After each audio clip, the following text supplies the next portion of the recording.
Bismillahirrahmanirrahim. Ibu sekalian yang dirahmati oleh Allah Subhanahu wa taala. Pada kesempatan yang berbahagia ini kita ditakdirkan oleh Allah Subhanahu wa taala untuk melanjutkan kembali pembahasan yang kemarin-kemarin terhenti.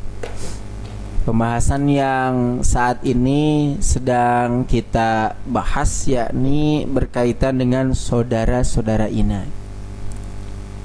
Jadi sama Bu, pembahasannya berkaitan dengan isim ina dan khobar ina itu dasarnya dari mubtada khobar.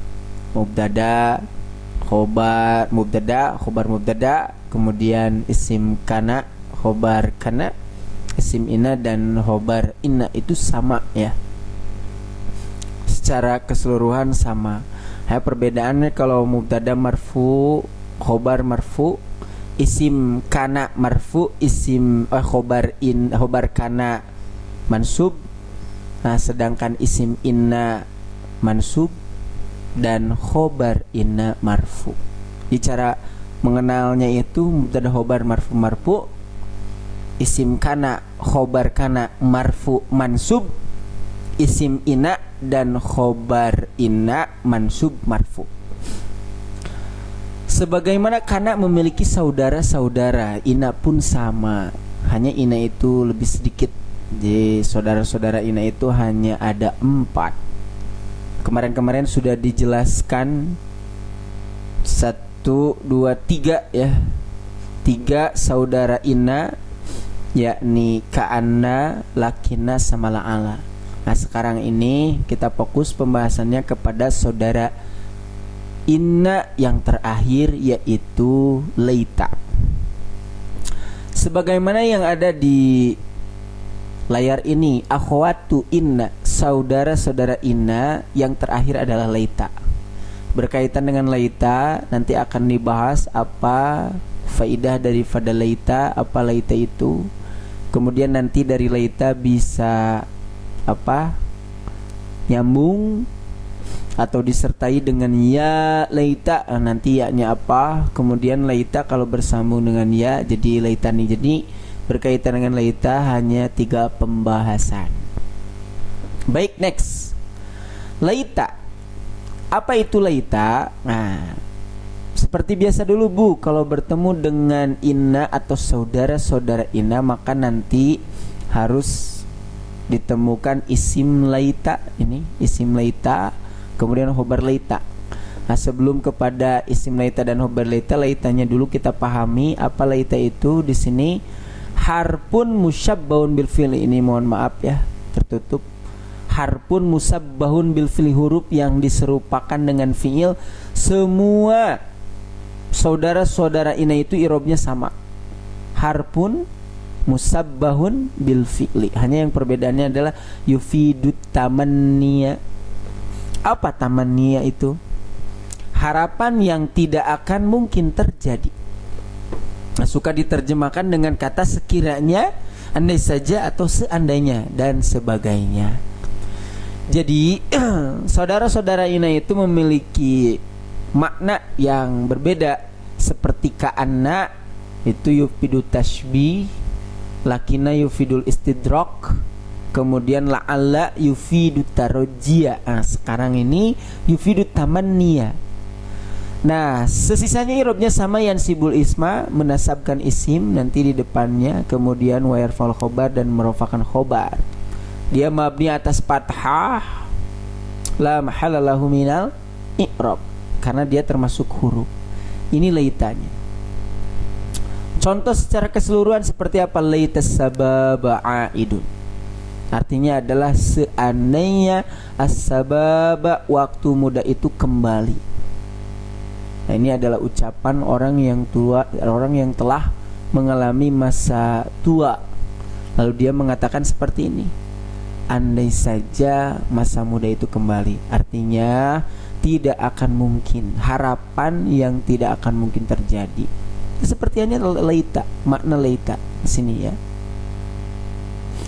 Laita harpun musabbahun bil fi'li yufidu tamanniya berfaidah tamanni, harapan yang tidak akan mungkin terjadi. Yansibul isma, tuh lihat di sini menasabkan, wa yarfa'ul khobar dan merofakan. Dia mabni atas fathi, kemudian lam halau minal i'rab. Seperti biasa setelah laita maka harus cari isim laita, as-sababa dibacanya. As-sababa ismu laita. Isim laita itu mansubun bi laita wa alamatun nasbi fatatun dhahiratun fi akhirih. Ini adalah isim laita yang bentuknya dhahir. Jadi isim laita itu bentuknya ada dhahir, ada domir. Kalau isim laitanya dhahir, maka langsung sebutkan ismu laita.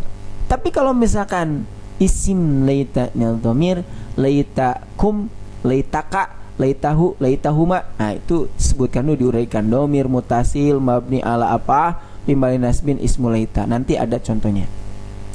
Setelah ditemukan isim laita, maka harus ada khobar laita, aidun. Khobaru laita marfu'un bi laita wa alamatu rafi'i dhammatun dhahiratun fi akhirih. Nah, sama juga ini juga khobarnya itu kebetulan bentuknya adalah mufrad. Nanti ada yang jumlah, ada yang sibhul jumlah. Nah, karena sudah dipelajari semuanya, maka pembahasan kita ini cukup luas ya. Ini berkaitan dengan contoh laita. Dan nanti selanjutnya kita akan menemukan laita itu disertai dengan kalimat ya. Laitanya sudah dikenali.